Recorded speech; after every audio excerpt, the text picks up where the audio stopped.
तुम ही तो मेरे माता पिता हो, तुम ही तो मेरे बंधु सखा हो, तुम ही तो मेरे माता पिता हो, तुम ही तो मेरे बंधु सखा हो। कितने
नमन करूं सद्गुरुदेव, सही जीवन के सही साथ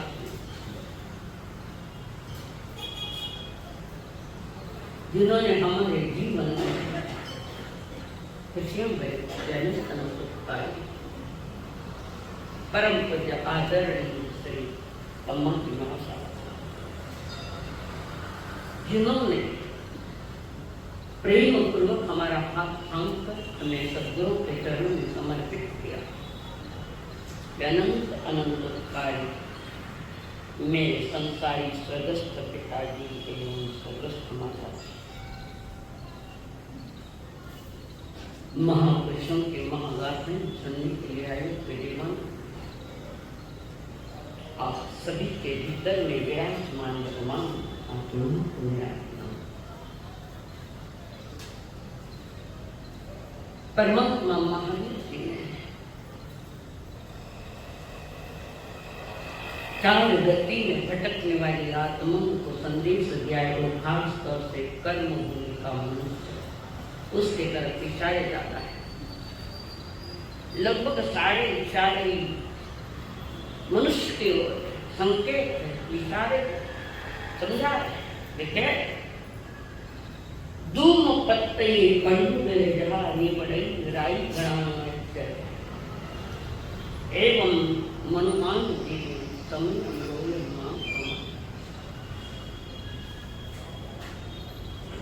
जैसे वृक्ष के पत्ते पीले होकर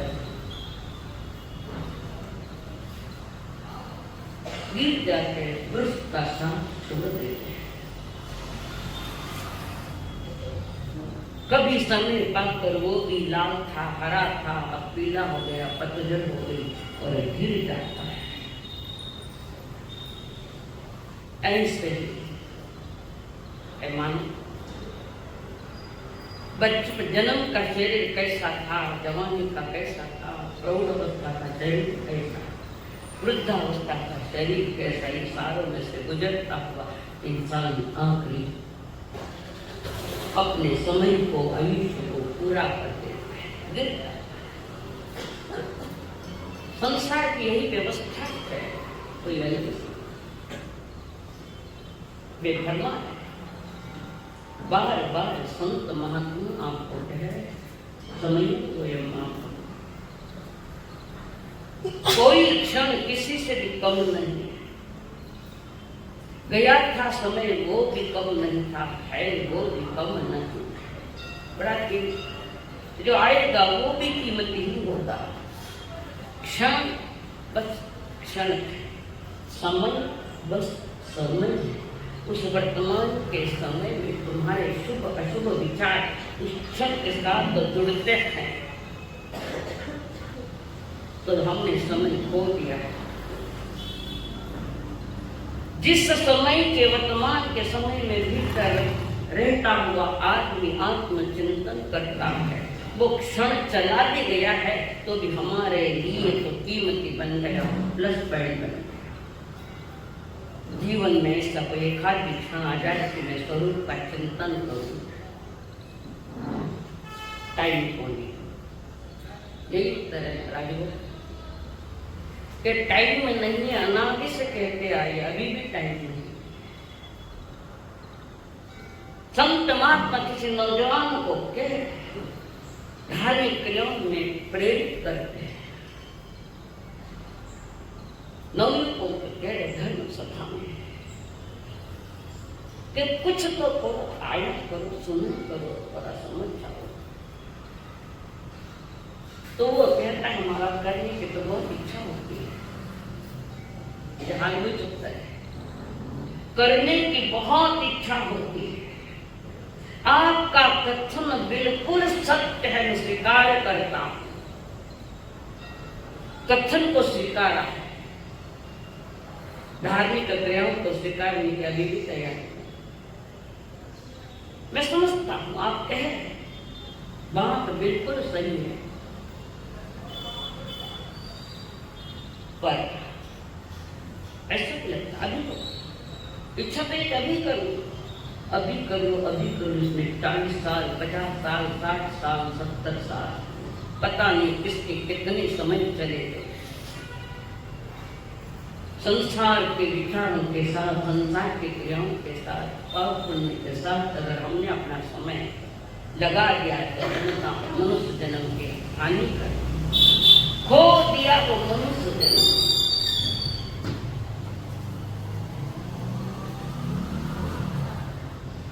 एक साल का क्या मूल्य है?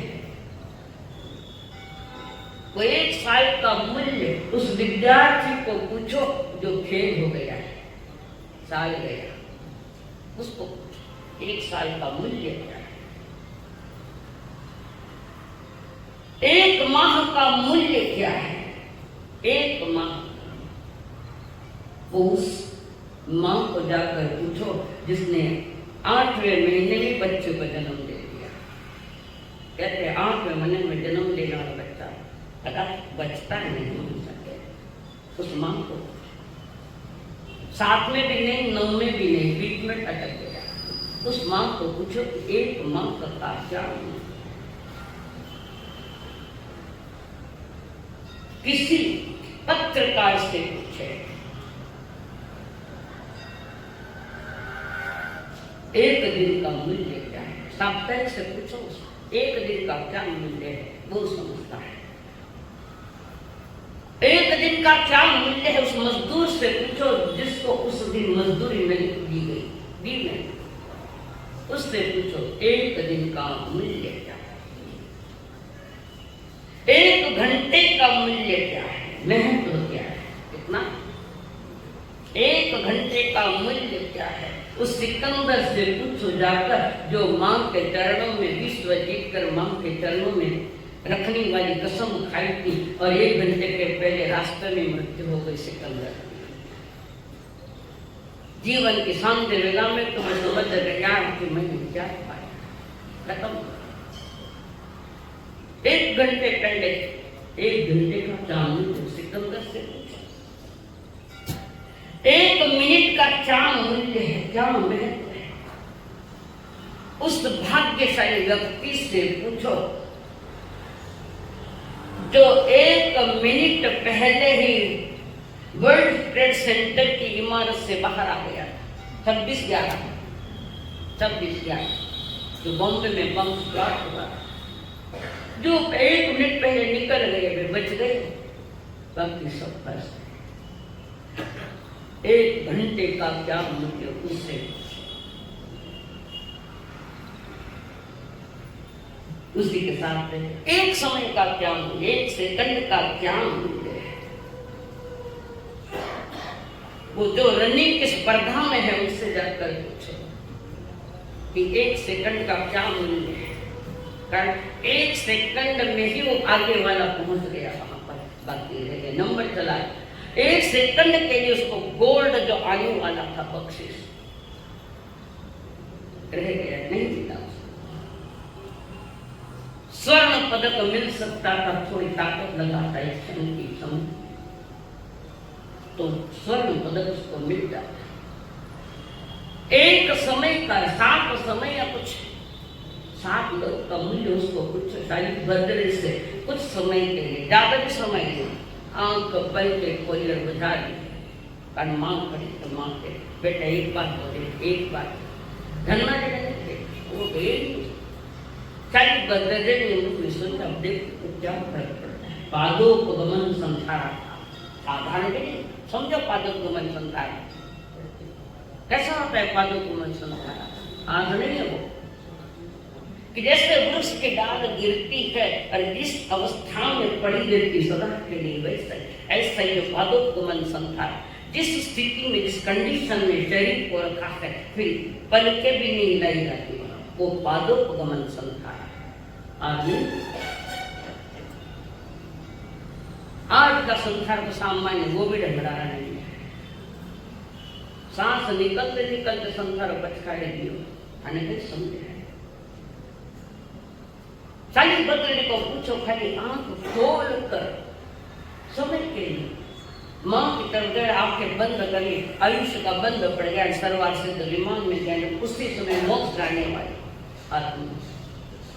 हम चाहे तो शायद भद्र के पहले मोक्ष जा सकते हैं, कारण सरवार से विमान की स्थिति इतनी लंबी है, हम कई भव कर सकते हैं, उनके पहले भी हम मोक्ष जा सकते।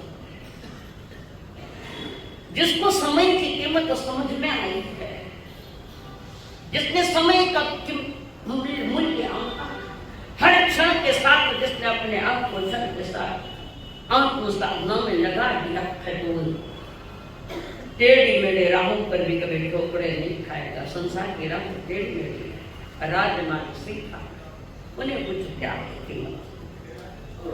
हीरे का व्यापारी एक दिन में 12 महीने की कमाई ले जाता है, नहीं, मूल्यवान हीरा है, अति कीमती हीरा है, करोड़ों।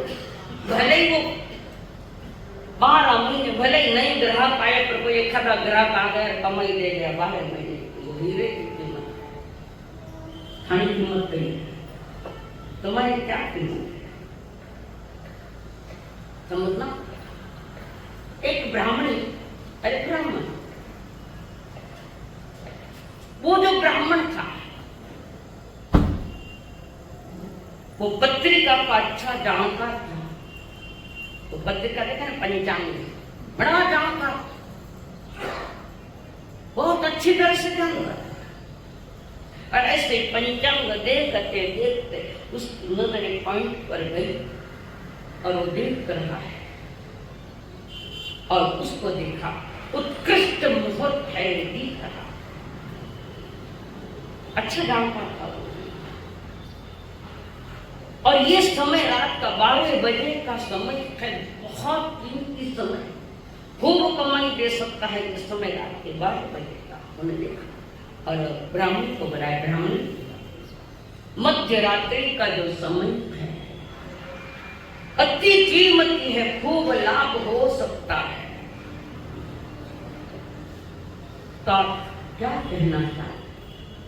मैं वहां जाप सिद्ध कर रहा हूं पंचांग को देखकर, और मैं जब हूं कहूं तो चूल्हे पर जो पानी की ये चलू पड़ा है इसमें जवाई डाल देना, जवाई डाल देना और बंद कर देना।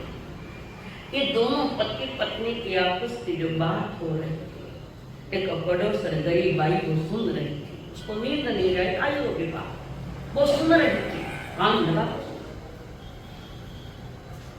ब्राह्मणी को जो कहा गया वो सुन रही, भाई सुन रही, वो क्या ठीक है कर देंगे, मैं भी कर देती, घर तो फल में बात बनी, काम मैं करूं जब, और वो जागती है।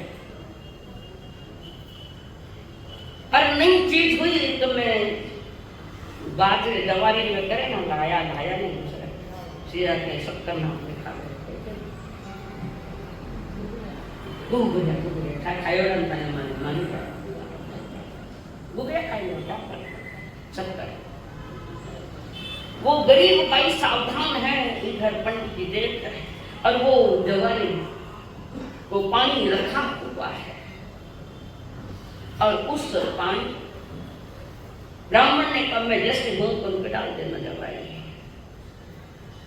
ब्राह्मण तैयार है, आवाज का इंतजार है और इस बीच में ब्राह्मण को कुछ झटके लगे जो खाने लगे।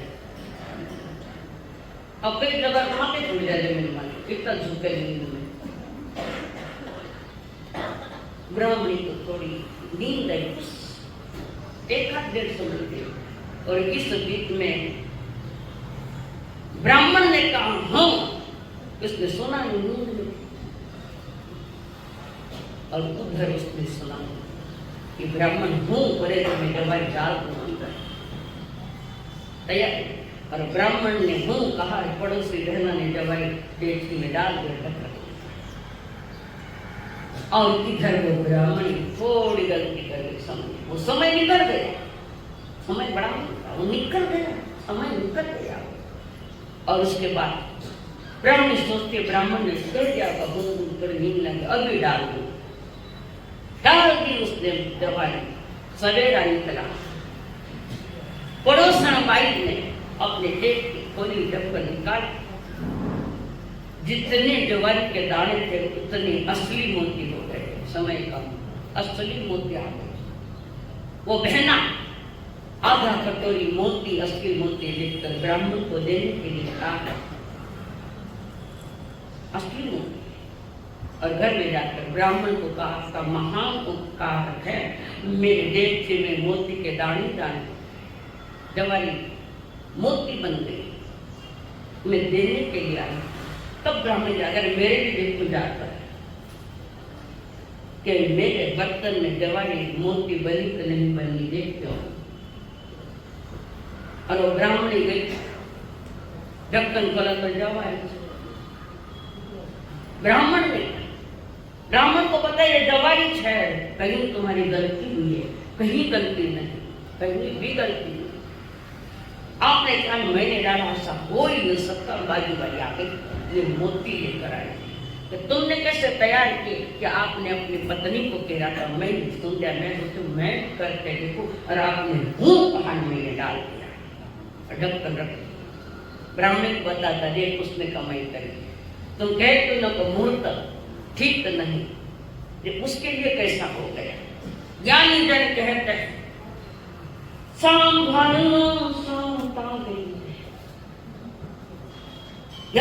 परमात्मा महावीर जी ने अच्छी बात, सांभर हो प्राण बेड़ा रामाया मोती निपरे, सांभर हो प्राणी बेड़ा रामाया मोती निपरे, पूरब पुण्य सुनर भव पामी।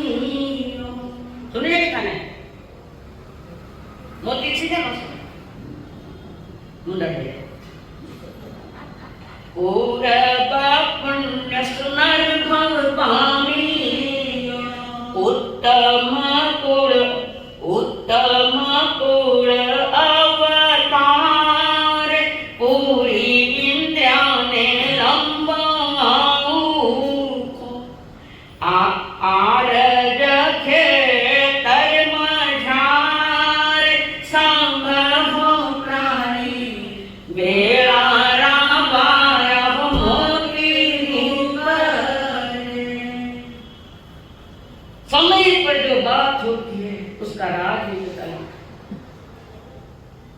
जिस बात का जिक्र किया है कवि ने, पूर्व पुण्य सुनर वो पानी, जन्म मिला है, अगली बातें रख रहे हैं।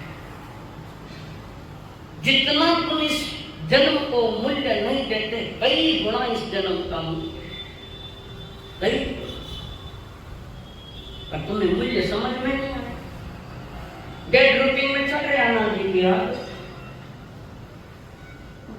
ये वही रास्ता है जिस पर अनंत के बाद हम गुजरे हैं जिन राहों से। संसार का रास्ता तो वही जिन राहों से अनंत के बाद नया रास्ता कोई तैयार नहीं कर, नया रास्ता तैयार करने का अधिकारी तुमको मनुष्य, कर्म भूमि का मनुष्य। जन्म मिला, लंबी आयु मिली, क्षेत्र मिला, कर्म भूमि क्षेत्र वो भी, और क्षेत्र मिला। अध्यक्ष आगे जाने के लिए बहुत बातें याद है, कुछ बातें भूल गए। आगे आने भाई को बताओ, आगे जाने राम राज को इधर कौन बता रहे? कटोर दी परसों तो बताया, प्रार्थना रखेंगे। पवित्र जीव जहां पवित्र कर्म करके संसार से मुक्त होता है वो आयु है। गुण भी उत्तम है, धार्मिक को वो भी तुम्हारे पास है। हाँ, पीछे 2-3 पीढ़ियां याद करो, वे कैसे तुम कैसे। अतीत की 3 पीढ़ियां याद करो, उनकी दिनचर्या क्या थी, तुम्हारी दिनचर्या क्या है।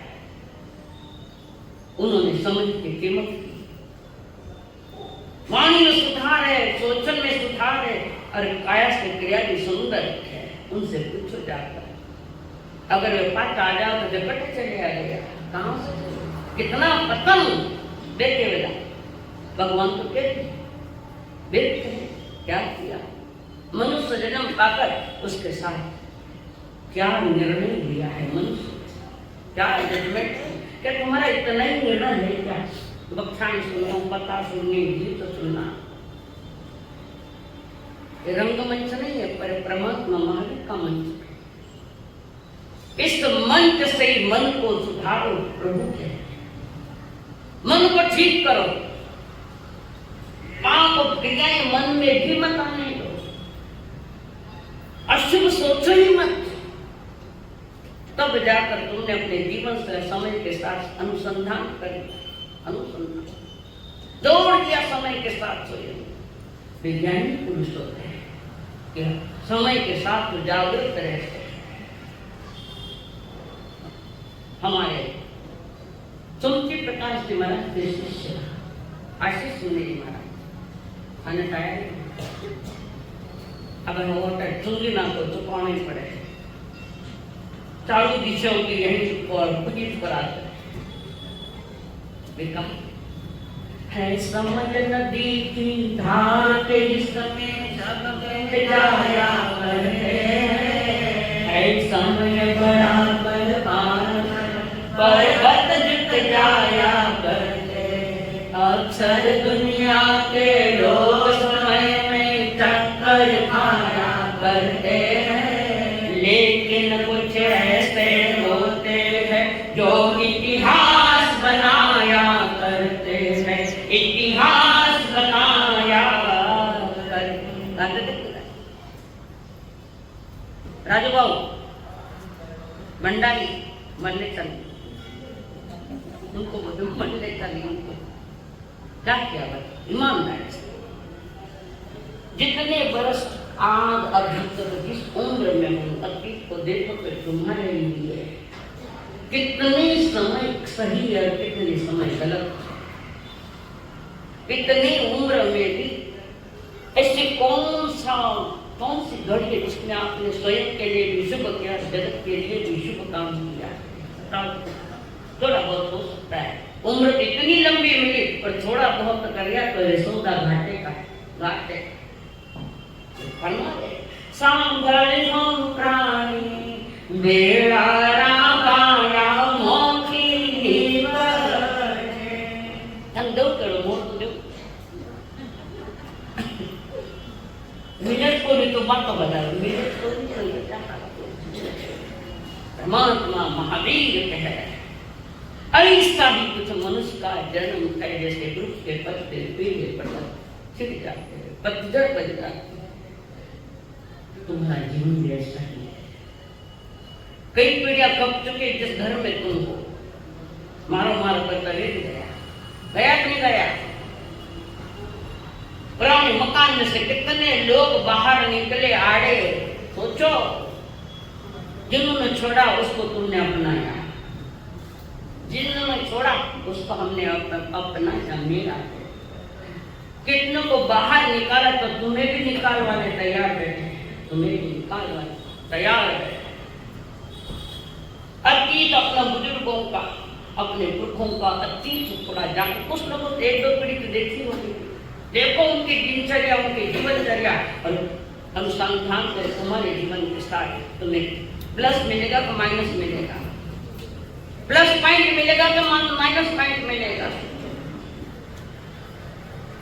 बार बार एक बार नहीं, हर जन्म यही चल रहा है।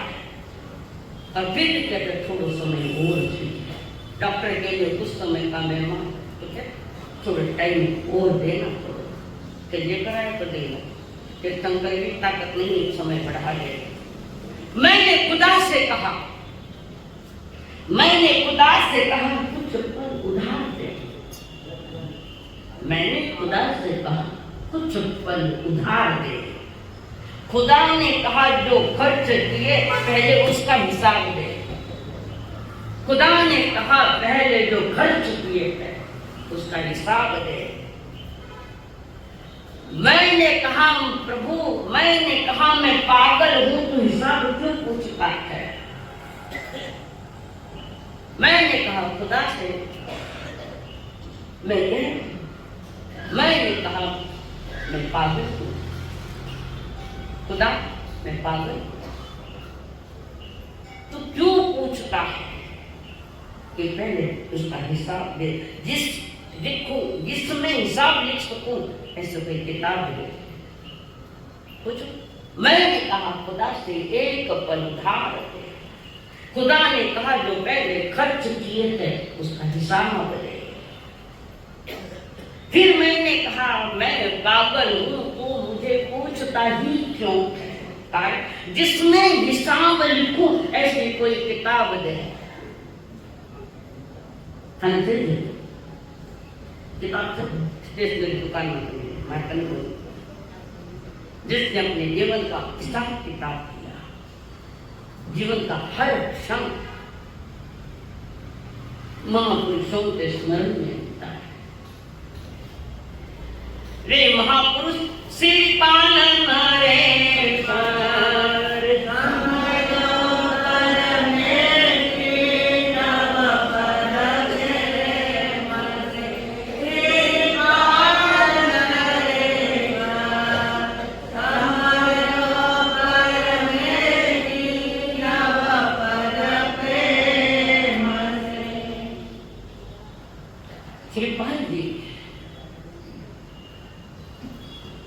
जहाज में बैठकर चल रहे हैं। जहाज चल रही है और चलते चलते वो जहाज रत्नद्वीप में आया। रत्नद्वीप, वहां जहाज रत्न संचय नाम की नगरी राजा कनक के महारानी वेण माता रत्न संचय, और वो जहाज में बैठा पहुंचा रत्न संचय।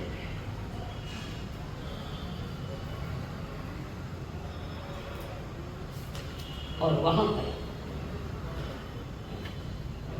पहले जो राजा की कन्या थी मदन सेना, उसको विदा कर सब कुछ दिया, बहुत कुछ दहेज के नाम पर।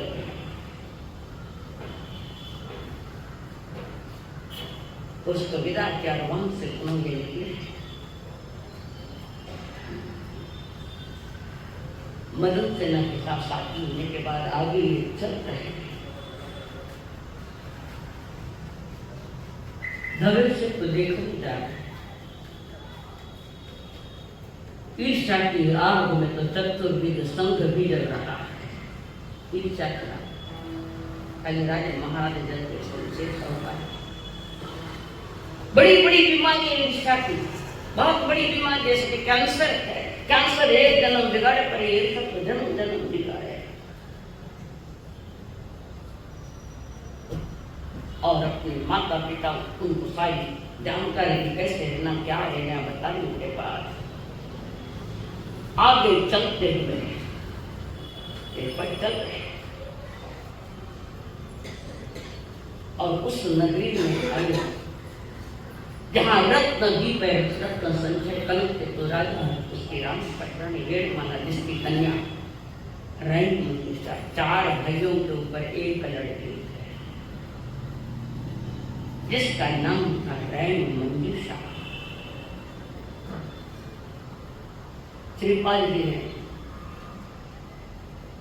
अपने सेठ के साथ चल रहे अपने जहाज तो इसके उसके तो ये जहाज वहां का रत्न संचय में रुका। जहाज वहां रुका और वहां के राजा ने कहा बंदी सा रेस किया टैक्स के ऊपर के एक कल बात बताई थोड़ी रिपीट कर। टैक्स मांग रहे तो टैक्स नहीं दे रहा है और फिर सेना ने भेजे, काफी युद्ध हुआ, वो राजा आया जिसके कारण श्रीपाल जी वहां बैठे हुए। इस बीच धवल ने कहा कुंवर के पास आया और कहा कि इस नगरी में हम आयत हैं, रत्न संचय नगरी में आयत है। श्रीपाल जी को कहते किराना माल खाली हो गया, नया माल जहाजों में भरो क्या भर दो। कौन सा मरो का वैसा हल्का भरो कर तुम्हें जो अच्छा लगे वो भरो। और जहाज अपना किराने से भर दिया। एक दिन नगरी नाम एक दिन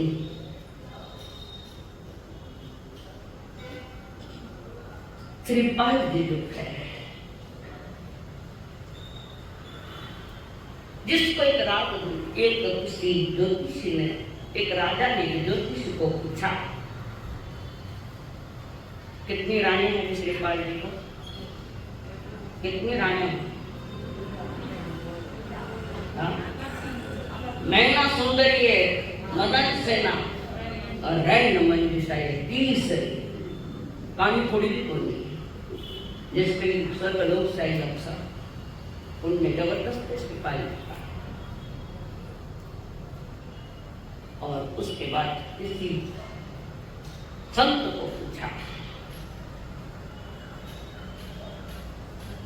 कि मेरा जबन कब मिलेगा, कैसा मेरा जबन कैसा?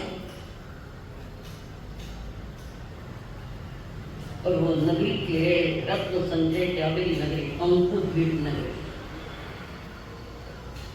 थाना नगरी है, पशुपाल राजा है, उसकी मनमान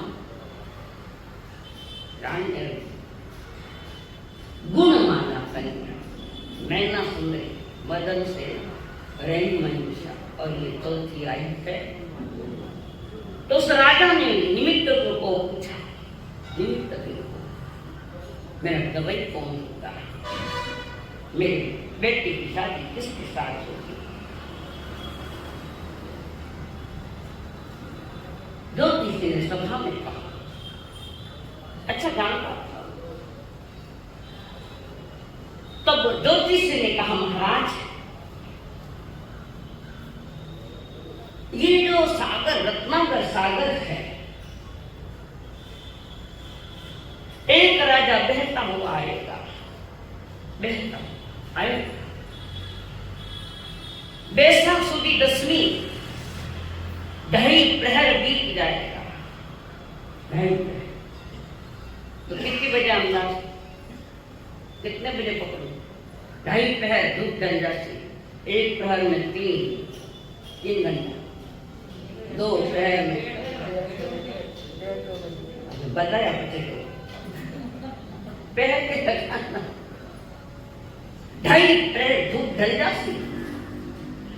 समुद्र तट पर नंदन वन में कोई सोया हुआ आदमी मिलेगा, बच्चा सोया, वो तुम्हारा गवई बनेगा। ज्योतिषी पर बड़ा विश्वास है और उसके साथ समय बीतता चला। अब इस बीच में एक घटना घटी। दो रानियों को लेकर श्रीपाल जी जहाज में बैठे हुए हैं। जहाज चल रहा है, दोनों पत्नियों के साथ वो बातचीत कर रहे हैं। मदन सेना और मदन सेना और दूसरी, हाँ जी, दोनों के साथ आपस में बात चल रही है। अमोद प्रमोद चल रहा है, मीठी बातें चल रही है। दो रानी श्रीपाल जी आपस में खूब मोद मना रहे हैं, पर असली ऐसी क्रिया नहीं कर रहे। मर्यादा, वहां पे भी मर्यादा है। पति पत्नी के बीच में कुछ धर्म की बातें, कुछ इधर उधर की बातें चल रही है। और धवल सेठ थोड़ा सा ईर्ष्या की याद है, बहुत आग लगी ईर्ष्या। खाली हाथ आयो, माल भी मिल गया, लुगाइया भी मिल गई। अच्छा है, खाने मिल जा, खाने मिल जा। दो लुगाइया नहीं, एक भी छोकरा को पहला तो वो ईर्ष्या करने लगा। और धवल जैसे कोई वायु विकार हुआ है, वायु विकार कैसा हुआ है, ऐसा बीमार बहुत ज्यादा होगा, ऐसा कर रहा है।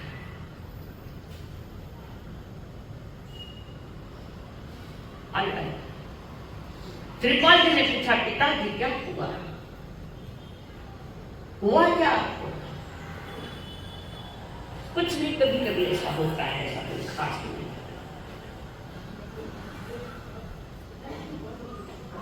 और बीमारी बताइए, बीमारी कुछ नहीं, आदमी को मन की बीमारी होती है। तन की बीमारी इतनी नहीं, इसके मन की बीमारी है। और मन की बीमारी वाला व्यक्ति अंदर में बहुत अस्थिर होता है, बहुत। और वो धवल से डॉक्टर सभी कुछ नहीं हो जाएगा। रोग तो वो मन का रोग है। दो रानियां मेरी सुंदर थी, और पुनः ये जहाज चल रहा है आगे, समंदर के बीच में जहाज आया है। और सारी तैयारी पहले कर वह मचान बांध लिया था, मचान बैठ, और उसने षड्यंत्र रचा।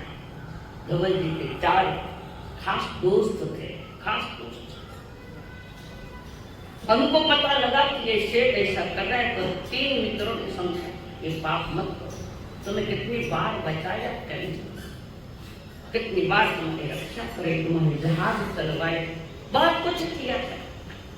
उसके प्रति तो कृतज्ञता व्यक्त करना तो कहीं दूर ही हो गया। ये पाप मत करो। पर जिसके भीतर में आग लगी है ना, सारा संसार भी समझा दे और महावीर जी भी समझा दे तो नहीं समझेगा। और उसके साथ जल्दी से बोला, श्रीपाल जल्दी आओ, देखो कैसा विचित्र ये मगरमच्छ दिख रहा है सागर में, बड़ा विचित्र है, जल्दी आओ देखने के लिए। और वो मगरमच्छ कैसा था, कितना मुंडा हो, 8 मुंह वाला मगरमच्छ, 8। और वो आया खैर श्रीपाल को, आओ देखो, देखिए संसार महासागर है, सागर है, संसार महासागर है। और उसमें जो मगरमच्छ की बात रखी है 8 मुंह की, इस संसार में हर जीव 8 कर्मों से बंधा है। 8 मुंह का मगरमच्छ संकेत है वो, हर संसार का जीव 8 कर्मों के बीच में उसकी चेतना दबी हुई है। कोई भाग्यशाली और कमाए कर्मों को खत्म करता हुआ मुक्त होता है। और धवल ने बता, देख श्रीपाल देख वो 8 मुंहों वाला मगर, और उसने देखने पर धकेल दिया। अभी इस पर आया नहीं, इस पर मगरमच्छ के ऊपर पड़ा न, फिर उसके पहले वो कहने लगा,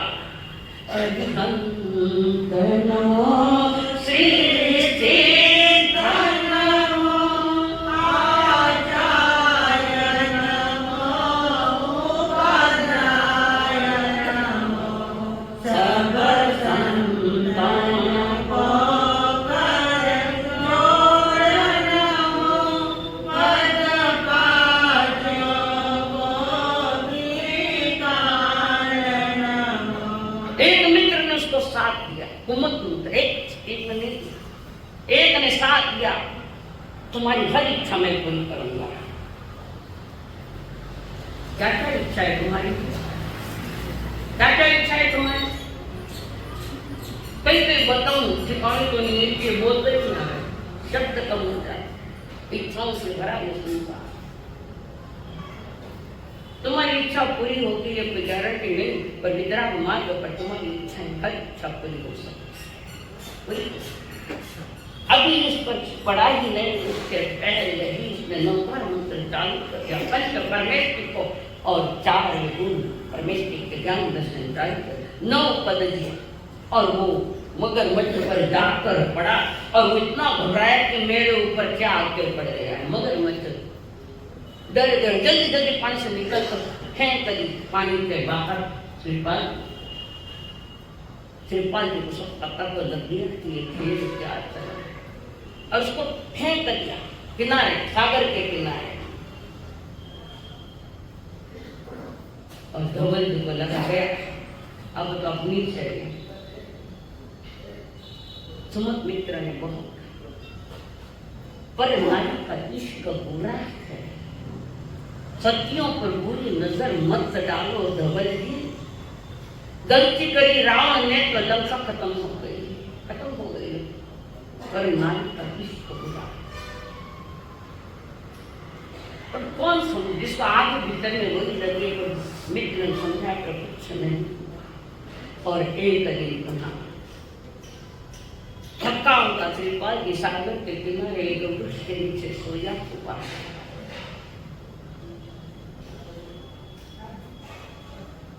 थका हुआ था, वहां सोया, गहरी नींद है। जब थोड़ा सा जागा याद है कि मेरी पत्नी कहाँ है, मेरे जहां कहाँ, मेरा परिवार कहाँ है। थका हुआ, जो जो मेरे कर्म में लिखा वो देख। और कुछ समय के साथ श्रीपाल जी की नींद खुली, देखा तो उधर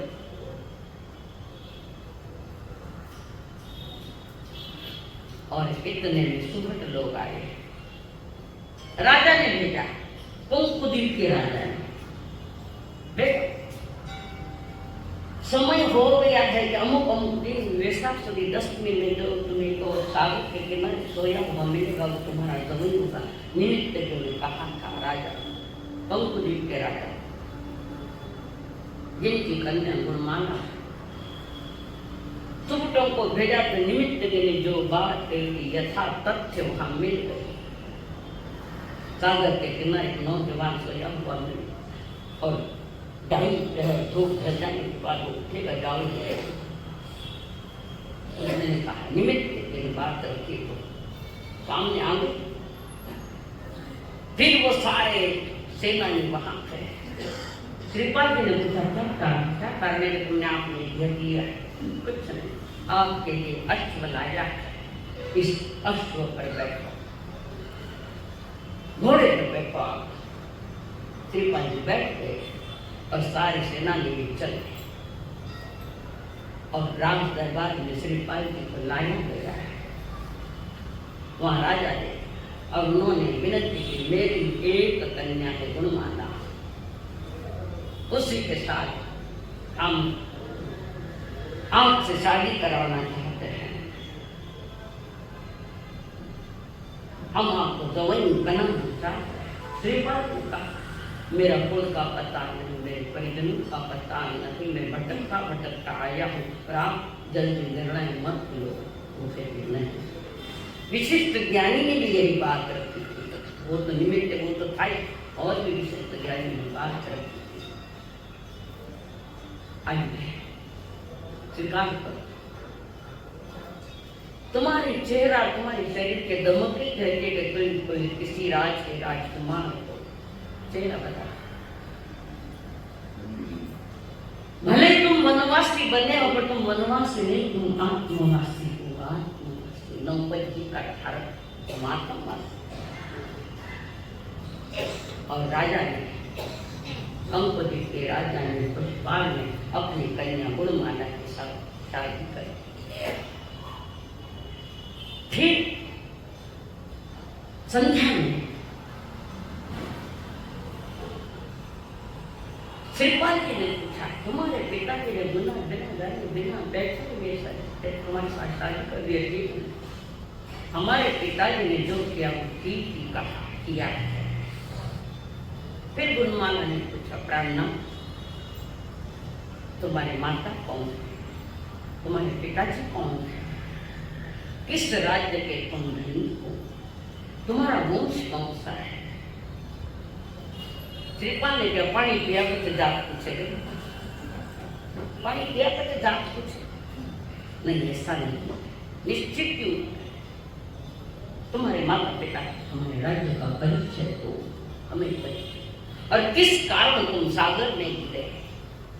क्या कारण था तुम सागर में गिरे? पुनः सागर के किनारे कहाँ गिरे? श्रीपाल जी कहे, गुणमाला क्या बताओ मेरा परिचय? कौन सा मेरा परिचय? हम कोई परिचय, तुम्हारा क्या क्या परिचय? परिचय देना मुश्किल होगा। अगर आप परिचय देते हो तो एक जन्म कई जन्म का परिचय, यही जन्म अनंत की बार पाया, किस किस का परिचय? परिचय होने के बाद भी स्वयं से अपरिचित रह गया। स्वयं से श्रीपाल स्वयं से परिचय, हम अपरिचित रहे। इस जन्म का भी पूरा परिचय तुम्हारे पास नहीं है। और तब श्रीपाल जी कहे, गुणमाला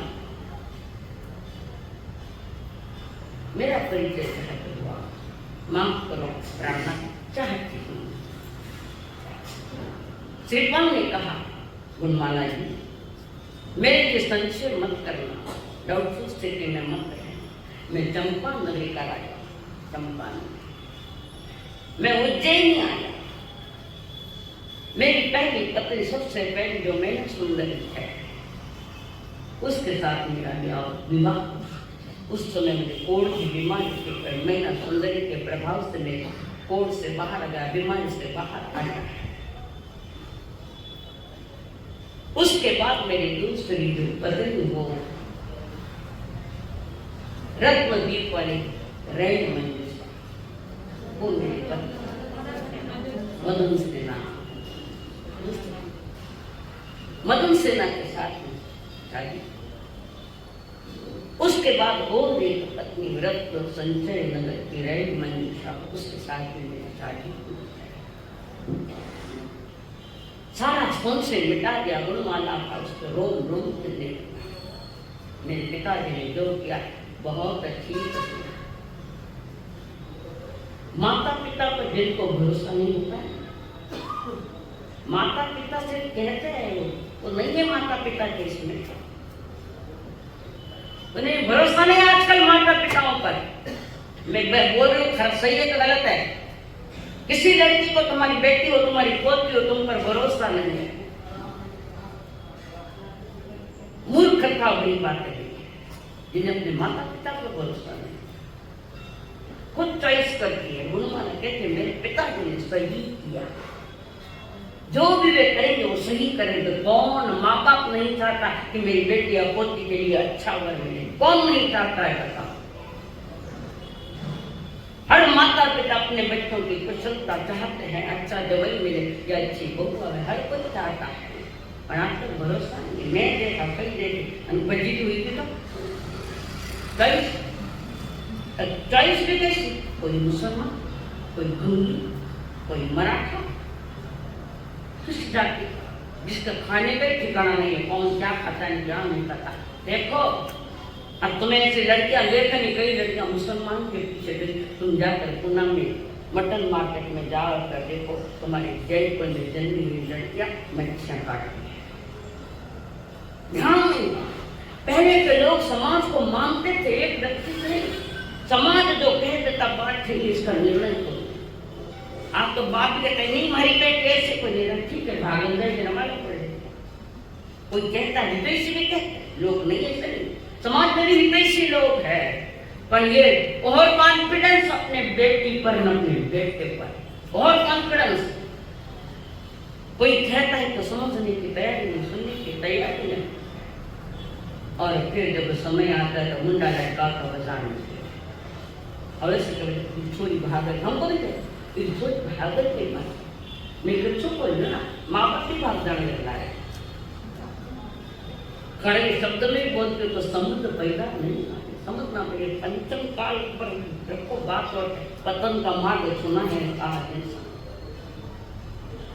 और गुण माता के हमारे पिताजी ने जो किया बिल्कुल सही किया था और ये तो ये सामने आ गया सही और उसके बाद सारी बात बताता हूँ कैसे मेरे 250 जाम में मैं 250 जहाज और मेरे पिताजी जैसे 500 जहाज आई और जैसे वो जहाज बीच में आया सागर के महासागर के बीच में आया और मैं गिर गया ये नहीं कहा किसी ने मुझे फेंका मैं गिर गया और वहाँ एक मगरमच्छ उसके ऊपर मैं पड़ गया और मगरमच्छ ने किनारे लाकर छोड़ दिया अभी तक तुम्हें मालूम है गुण माना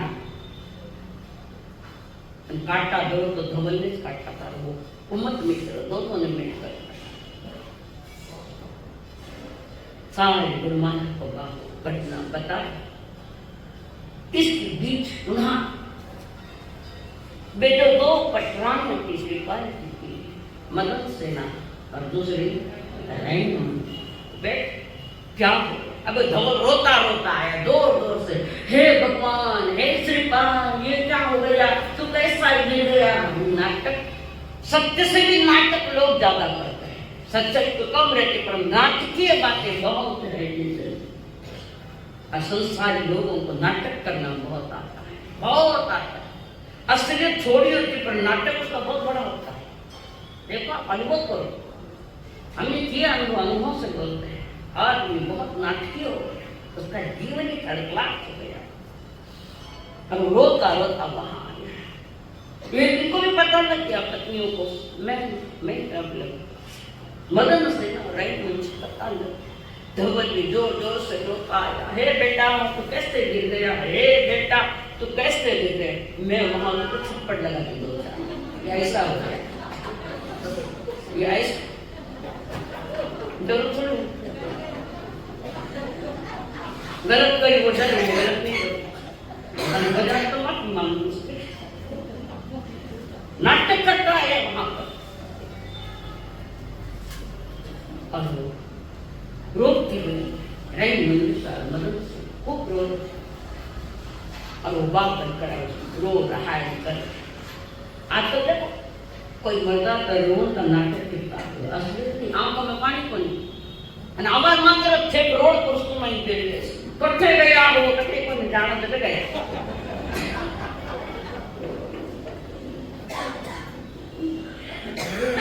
बेचारी लोग कहाँ हमारे पति कहाँ कौन चंपा का राजा कौन बनेगा चंपा कौन राज करेगा उनको तो मालूम था साहब कौन राज करेगा कहाँ पति कहाँ हम कहाँ राज्य कहाँ सासू और कहाँ मेरी बड़ी बहन और मैं कौन कहाँ कर्मों का खेल किसी का ही नाम संसार है अलग अलग ढंग के जहाँ खेल चलते हैं अलग अलग ढंग से जहाँ नाटक होते हैं उसी का ही नाम ये संसार है तुम संसार में रहो पर ठीक से समझ कर रहो कि संसार का स्वरूप समझते तो नहीं संसार का इसलिए सारे जितने आ रहे रो रहा है सुमत मित्र ने कहा हमने पहले कहा था कि काम मत करो सुना सुमत मित्र ने कहा और नदी नाव संयोग जो पक्षी तरु पे लहे बसेरा भोर भरे उड़ जाए स्त्री विधि भोर भरे उड़ जाए स्त्री जग का जान बखेड़ा हो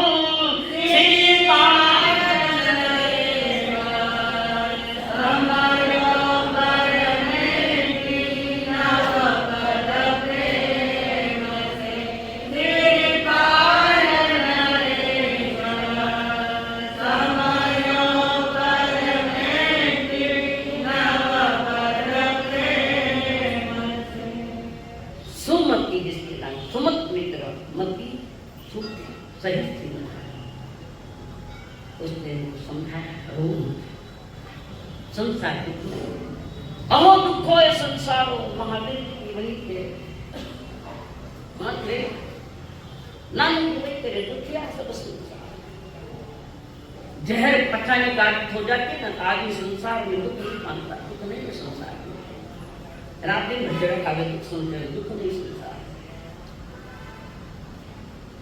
नदी नाम संयोग के महारानी की समझे इस बात जैसे पक्षी रात में वृक्ष पर आकर बैठता है और सवेरे हो तो उड़ जाता है ऐसा ये संयोग और वियोग वाला संसार ऐसा समझो तुम जिनवर का जाप करो अच्छे अच्छों को इस कर्मों ने नहीं छोड़ा सुमत मित्र ने हिम्मत धैर्यता दी सही दी गलत नहीं सही दी नौ बजे का जाप करो धर्म के प्रताप से सब कुछ अच्छा होता है पर वो दोनों मदन से नारायण मनीषा नौपति का जाप करे दुख की घड़ियों में तो करे तो दुख तो मिटाता है सुख की घड़ियों में करो तो दुख आता क्यों है सुख में मिटा दुख में आता सुख हो चाहे दुख हो इसका आधार तो सतत हमारे पास होना चाहिए नौपति का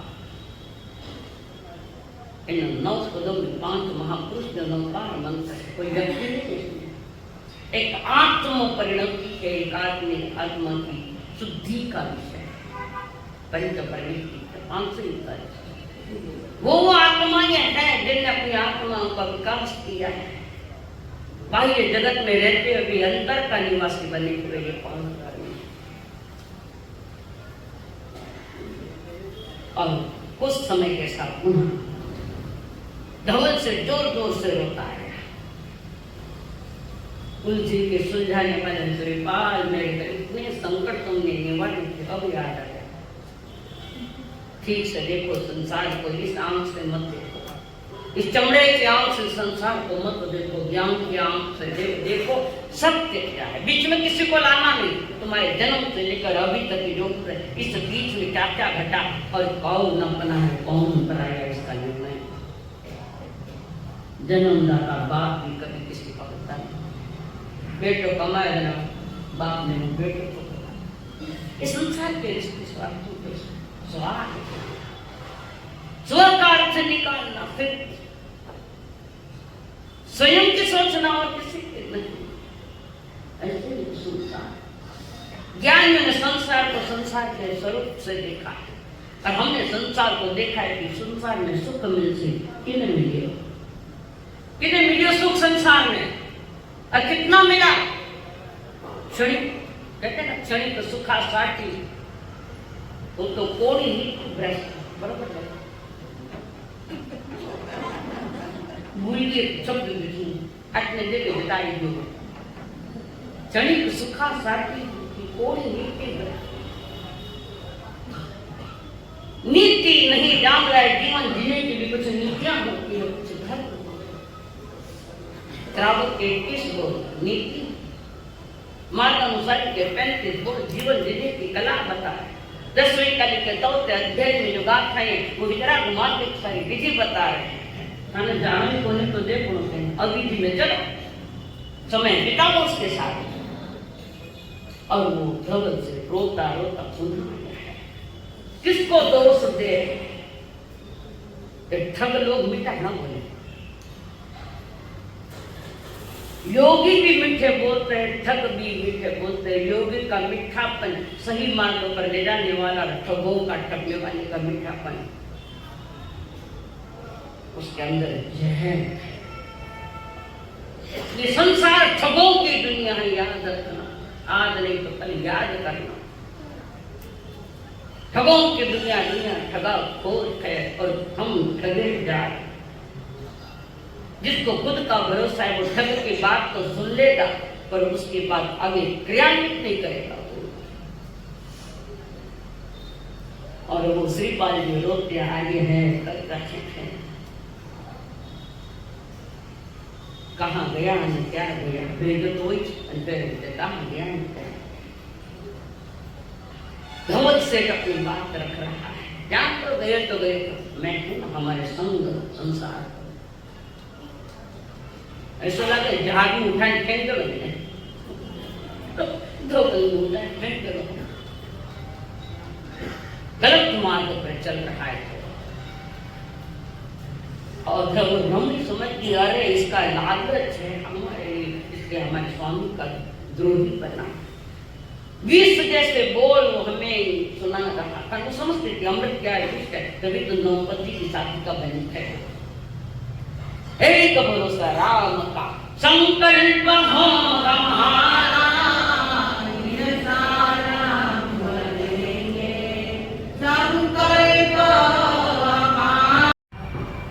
नमो रघुनाथाय सिद्धाय नमो विच्छाय नमो विश्वसाम एको पंच नमो काल शब्द काल प्रणाम सनो मंगलम तुसतेसन परमो भवै मंगलम चैता भानुवासं चक्रवर्ती मध्य संति संति करे तत्तो वै मुक्तम नमो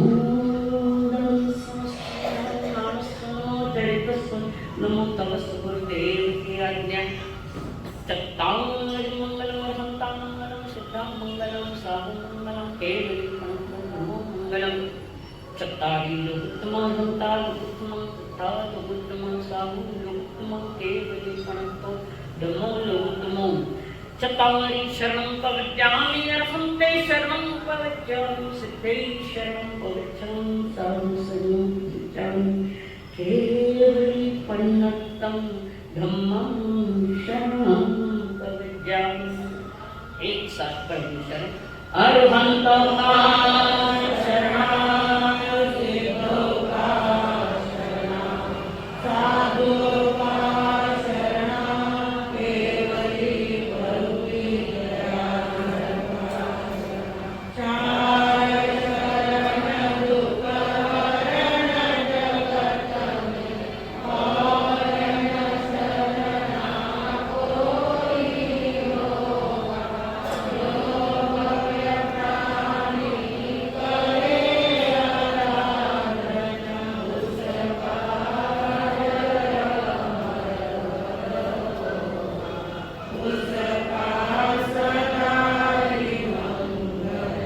हाँ देखिए टाटा जी बहुत महान गाने के विश्व में तरक्की था। उनकी स्मृति में जाते जाते दान पेटी को ध्यान अपनी इच्छा अनुसार कुछ न कुछ दान पेटी में डालेगा। ये हमारी आदरांजलि मिल जाएगी। एक सुरेखा वाद्य वंदन देव गुरु धर्म को वंदन।